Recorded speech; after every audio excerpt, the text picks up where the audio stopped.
আসসালামু আলাইকুম। আমন্ত্রণ জানাচ্ছি জাগো টিভিতে। আপনাদের সাথে আছি আমি মমতাজ শাহিন রুম্পা। শুরুতেই জানিয়ে দিব আপডেটগুলো। রাশিয়ার S-400 মোতায়েন করল ইরান, নেতানিয়াহুর কলিজায় হাত দিয়ে ফেলল তেহরান। ইরানে হামলা হলে তেল আবিব হবে ভুতুড়ে নগরী, ইরানি ধর্মীয় নেতার হুঙ্কার। গাজায় অনাহারের প্রতিবাদে অনশনে ইতালির 7 শতাধিক ডাক্তার নার্স। তুরস্কের সহায়তায় গ্রেটার বাংলাদেশ মানচিত্র নিয়ে উদ্বিগ্ন ভারত, নজর রাখছে নিবিড়ভাবে। নিরাপত্তা হুমকি, সংযুক্ত আরব আমিরাত থেকে কূটনৈতিকদের সরিয়ে দিচ্ছে ইসরায়েল।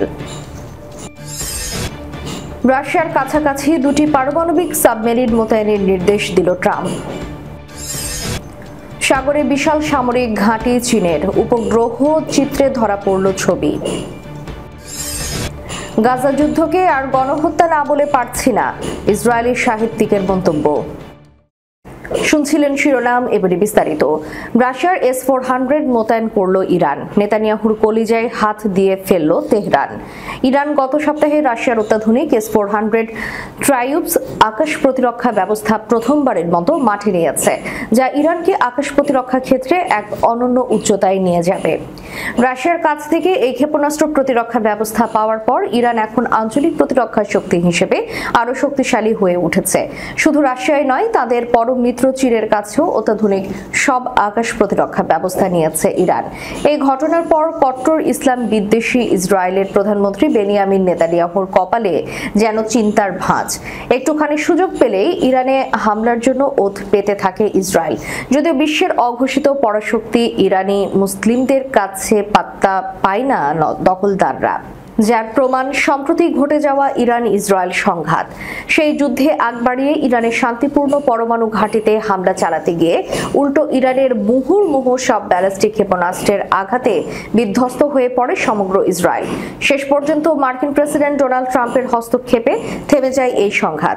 এদিকে সম্প্রতি নিযুক্ত করা রাশিয়ার তৈরি S-400 একটি উন্নত বিমান প্রতিরক্ষা ব্যবস্থা, যা 400 কিলোমিটার পর্যন্ত শত্রু বিমান, ক্ষেপণাস্ত্র এবং ড্রোনগুলোকে প্রতিরোধ করতে সক্ষম। এর প্রতিরক্ষা পরিসর এতটাই বিস্তৃত যে এটি দূরবর্তী লক্ষ্য বস্তুকে ধ্বংস করতে সক্ষম, যা ইরানকে আঞ্চলিক আধিপত্য প্রতিষ্ঠায় সহায়তা করবে।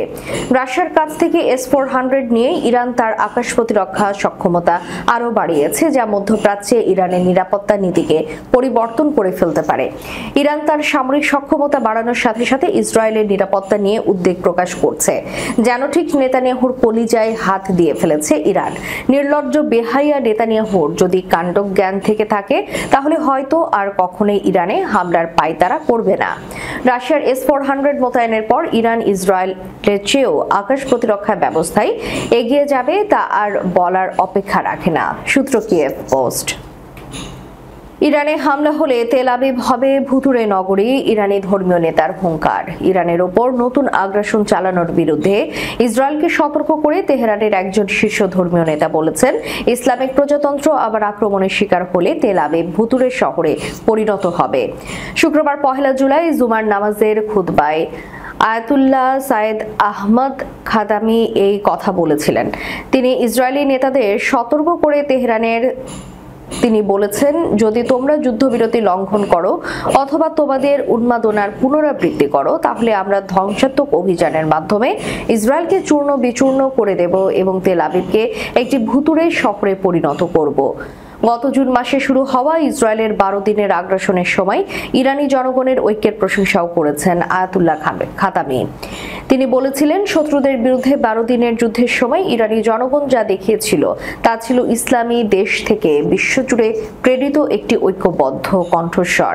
এটি ছিল ঐক্য ও সংহতির কণ্ঠস্বর, যা বিশ্বকে ঘোষণা করেছিল, যদি ইরান শত্রুর লক্ষ্য বস্তুতে পরিণত হয়, তাহলে জনগণ শেষ নিঃশ্বাস পর্যন্ত ইসলামী প্রজাতন্ত্রের পক্ষে দাঁড়াবে। 13 জুন ইসরায়েল ইরানে আক্রমণ করে। কয়েকদিনের হামলায় ইরান জুড়ে 1000-এরও বেশি মানুষ নিহত হয়, যাদের মধ্যে বিজ্ঞানী এবং সামরিক কমান্ডারও ছিলেন। ইরানের সশস্ত্র বাহিনী ইসরায়েলি এই আগ্রাসনের তীব্র প্রতিক্রিয়া জানায়, অধিকৃত অঞ্চলগুলোর অভ্যন্তরে ক্ষেপণাস্ত্র এবং ড্রোন হামলা চালায়। গাজায় অনাহারের প্রতিবাদে অনশনে ইতালির 7 শতাধিক ডাক্তার নার্স। মধ্য ইটালির টাস্কান অঞ্চলে 700 জনেরও বেশি ডাক্তার নার্স এবং স্বাস্থ্যসেবা কর্মী গাজা উপত্যকায় ফিলিস্তিনিদের গণহত্যা এবং ইচ্ছাকৃতভাবে অনাহারের প্রতিবাদে প্রতীকী অনশন শুরু করেছে। ইটালি সংবাদপত্র করিমের ফিওরেন্টিনার তথ্য মতে আন্দোলনকারীরা মঙ্গলবার থেকে তাদের অনশন শুরু করেছে। টাস্কানি জুড়ে 40টিরও বেশি হাসপাতাল এবং চিকিৎসা কেন্দ্রে কাজের বিরতির সময় দুপুরের খাবার এড়িয়ে পালাক্রমে তারা অনশন পালন করেন।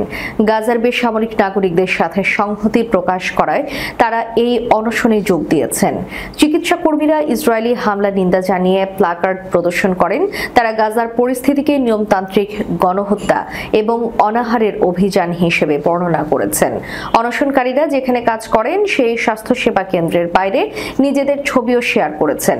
এক বিবৃতিতে আয়োজকরা বলেছেন, গাজার ট্র্যাজেডির মুখে আমরা চুপ থাকতে পারি না। 21 মাসের যুদ্ধ এবং বহু শিশু সহ 60 জনেরও বেশি মৃত্যুর পর মানুষ এখন ক্ষুধায় মারা যাচ্ছে। বিবৃতিতে আরো বলা হয়েছে, ইসরায়েলি সরকার গণহত্যা চালাচ্ছে এবং ইচ্ছাকৃতভাবে পুরো জনসংখ্যাকে অনাহারে রাখছে। তারা আরো জানান, এই কর্মসূচি ইটালি জুড়ে পালন করা হচ্ছে এবং এটি মানবাধিকার আন্দোলনের নেতৃত্বে পরিচালিত একটি বৃহত্তর প্রচারণার অংশ।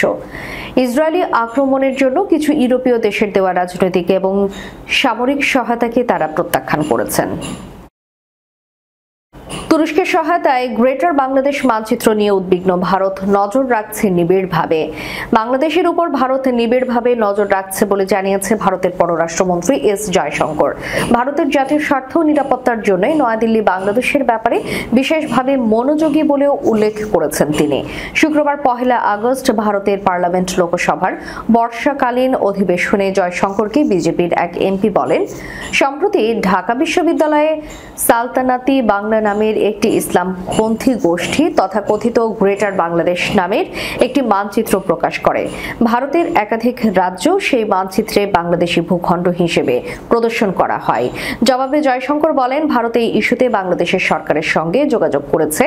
বাংলাদেশের সরকারের পক্ষ থেকে বলা হয়েছে, ওই মানচিত্রটি মধ্যযুগের বাংলার একটি মানচিত্র। ওই মানচিত্রটি 2025 সালের 14 এপ্রিল 1 বৈশাখ উপলক্ষে ঢাকা বিশ্ববিদ্যালয় ক্যাম্পাসে একটি ইতিহাস সম্পর্কিত প্রদর্শনীতে দেখানো হয়। ইসলামপন্থী গোষ্ঠীর কোনো যোগসাযোগ নেই। ভারতের পররাষ্ট্রমন্ত্রী বলেন, জাতীয় স্বার্থ সংক্রান্ত বিষয়গুলোতে বাংলাদেশের প্রতিটি বিষয়ে তার দেশ নজর রাখছে। এছাড়া ভারতের অভ্যন্তরীণ নিরাপত্তাকে সর্বোচ্চ গুরুত্ব দেওয়া হচ্ছে। সংযুক্ত আরব আমিরাতে নিযুক্ত অধিকাংশ কূটনৈতিক কর্মকর্তা এবং তাদের পরিবারকে অবিলম্বে সরিয়ে নেওয়ার নির্দেশ দিয়েছে ইসরায়েলের পররাষ্ট্র মন্ত্রণালয়। বৃহস্পতিবার 31 জুলাই সন্ধ্যায় একটি গুরুতর নিরাপত্তা হুমকির প্রেক্ষিতে এই নির্দেশ দেওয়া হয়েছে বলে জানিয়েছে হিব্রু সংবাদ মাধ্যমগুলো। অপ্রত্যাশিত এই পদক্ষেপে আবুধাবিতে অবস্থিত ইসরায়েলি দূতাবাস এবং দুবাই কনসুলেট জেনারেলে কর্মরত অধিকাংশ কর্মকর্তা এবং তাদের পরিবারের সদস্যদের অন্তর্ভুক্ত করা হয়েছে। রাষ্ট্রদূত ইওসি শেলি সব শেষে দেশটি ছাড়বেন বলে জানা গেছে। পররাষ্ট্র মন্ত্রণালয় এ বিষয়ে বিস্তারিত জানাতে অস্বীকৃতি জানিয়ে বলেছে, কর্মীদের উদ্দেশ্যে জারিকৃত নিরাপত্তা নির্দেশনা নিয়ে মন্ত্রণালয় কোনো মন্তব্য করে না।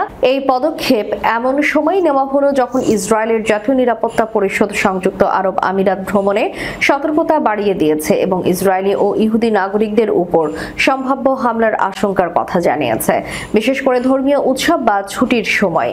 পরিষদের এক বিবৃতিতে বলা হয়, ইরান, হামাস, হিজবুল্লাহ এবং বৈশ্বিক জিহাদি সংগঠনগুলো ইসরায়েলের স্বার্থকে লক্ষ্য করে আঘাত হানার তৎপরতা জোরদার করছে। এমন গোয়েন্দা তথ্যের উপর ভিত্তি করে সর্বশেষ ভ্রমণ সতর্কতা জারি করা হয়েছে।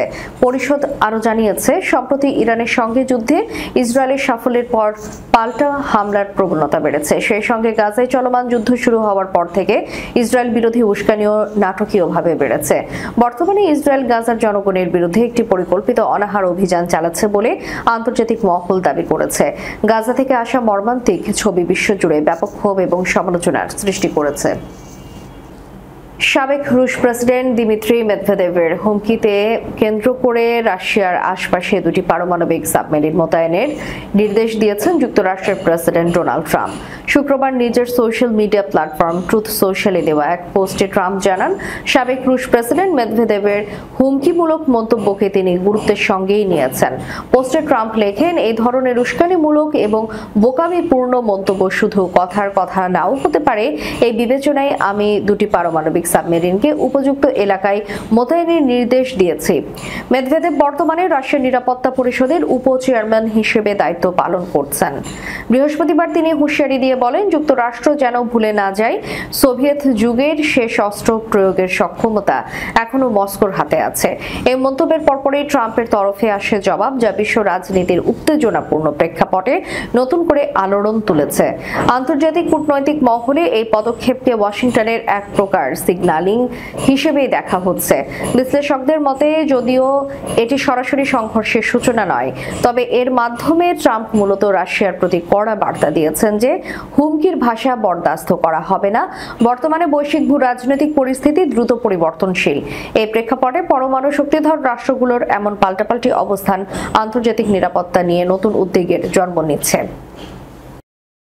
দক্ষিণ চীন সাগরে সামরিক ঘাঁটি গড়ে তুলেছে চীন। উপগ্রহ চিত্রে ধরা পড়েছে ছবি। প্রায় ৩,২০০ হেক্টর এলাকা জুড়ে সামরিক ঘাঁটি গড়ে তোলা হয়েছে। চীনের তৈরি সামরিক ঘাঁটিতে রয়েছে পারমাণবিক বিমান উৎক্ষেপণের ক্ষমতা। সম্প্রতি এক নতুন স্যাটেলাইট চিত্র সামনে এসেছে। তারই ভিত্তিতে শুক্রবার এই সামরিক ঘাঁটি সম্পর্কিত তথ্য প্রকাশ করেছে ব্রিটিশ গণমাধ্যম ইন্ডিপেন্ডেন্ট। যে স্থানে চীন তার সামরিক ঘাঁটি গড়ে তুলেছে সেটি মূলত একটি দ্বীপ, নাম মিসচিফ রিফ। এটি একটি কৃত্রিম উপায়ে তৈরি দ্বীপ, আর এই দ্বীপেরই স্যাটেলাইট চিত্র প্রকাশ করেছে Asia maritime transparency initiative. British গণমাধ্যমে প্রকাশিত ছবিতে সামরিক ঘাঁটির যে ছবি প্রকাশ পেয়েছে তাতে দেখা যাচ্ছে একটি নগরের মতন অবকাঠামো তৈরি করা হয়েছে। তার মধ্য দিয়ে দিয়েছে বিস্তৃত রানওয়ে, রয়েছে ক্ষেপণাস্ত্র রাখার স্থান, বিশাল আকারের উড়োজাহাজ সহ বিভিন্ন সামরিক সুবিধা। ANTI এর পরিচালক গ্রেগরি পোলিং অস্ট্রেলিয়ার একটি সংবাদ মাধ্যমকে বলেছে, চীনের তৈরি এই সমস্ত সামরিক ঘাঁটিতে রয়েছে সমস্ত রকমের সুবিধা। তার মধ্যে রয়েছে বন্দর, বিশাল রানওয়ে, ৭২টিরও বেশি যুদ্ধবিমান হ্যাঙ্গার, মাটি থেকে আকাশে এবং জাহাজে ধ্বংসকারী ক্ষেপণাস্ত্র ব্যবস্থা এবং রাডার। চীনের এই সামরিক ঘাঁটি ভারতের ঘুম হারাম করে দিচ্ছে। চীন প্রায় গোটা দক্ষিণ চীন সাগরেই সার্বভৌমত্ব দাবি করে এসেছে বরাবর। এর মধ্যে রয়েছে ইন্দোনেশিয়া, মালয়েশিয়া, ব্রুনাই, ফিলিপাইন এবং তাইওয়ান। ২০১৮ সালে চীনের এই দাবিকে স্বীকৃতি দিতে অস্বীকার করে আন্তর্জাতিক আদালত। আদালতের রায়কে কার্যত প্রত্যাখ্যান করেছিল বেইজিং। চীনের দাবি, এই সামরিক সম্প্রসারণ তাদের প্রতিরক্ষা ব্যবস্থার উন্নতির জন্য। যদি চীনের দাবিকে এশিয়ার কোনো দেশই মেনে নেয়নি, বরং বরাবরের মতো বিরোধিতাই করেছে। স্যাটেলাইটের ছবি বলছে, গত মে মাসে বিতর্কিত প্যারাসেল দ্বীপপুঞ্জে চীন তার সবচেয়ে শক্তিশালী এবং উন্নত মানের বড় দুটি বিমান অবতরণ করিয়েছে। বর্তমানে চীন এই প্যারাসেল দ্বীপপুঞ্জে ২০টি এবং স্প্রাটলি দ্বীপপুঞ্জে ৭টি অবস্থানে নিয়ন্ত্রণ প্রতিষ্ঠা করেছে। তবে স্যাটেলাইট চীনের চিত্রের বিষয় নিয়ে চীন এখনো নিজে কোথাও বিবৃতি দেয়নি। বিশ্বজুড়ে খ্যাতি পাওয়া ইসরায়েলি লেখক এবং শান্তিকামী ডেভিস গ্রসম্যান গাজার চলমান যুদ্ধকে স্পষ্ট ভাষায় গণহত্যা বলে আখ্যা দিয়েছে। তার ভাষায় তিনি এই শব্দটি ভগ্ন হৃদয়ে এবং গভীর বেদনার সঙ্গে ব্যবহার করতে বাধ্য হয়েছেন। ইটালির দৈনিক লা রিপাবলিকাতে প্রকাশিত এক সাক্ষাৎকারে গ্রাসমান বলেছেন, অনেক বছর ধরে আমি গণহত্যা শব্দটি এড়িয়ে গিয়েছি, কিন্তু আজ যেসব ছবি দেখছি, যেসব মানুষের সঙ্গে কথা বলছি, তাতে আর নিজেকে থামাতে পারছি না। গ্রসম্যানের মতে এই শব্দটা একবার মুখে আনলে সেটি বরফ ধসের মতো বড় হয়ে যায়।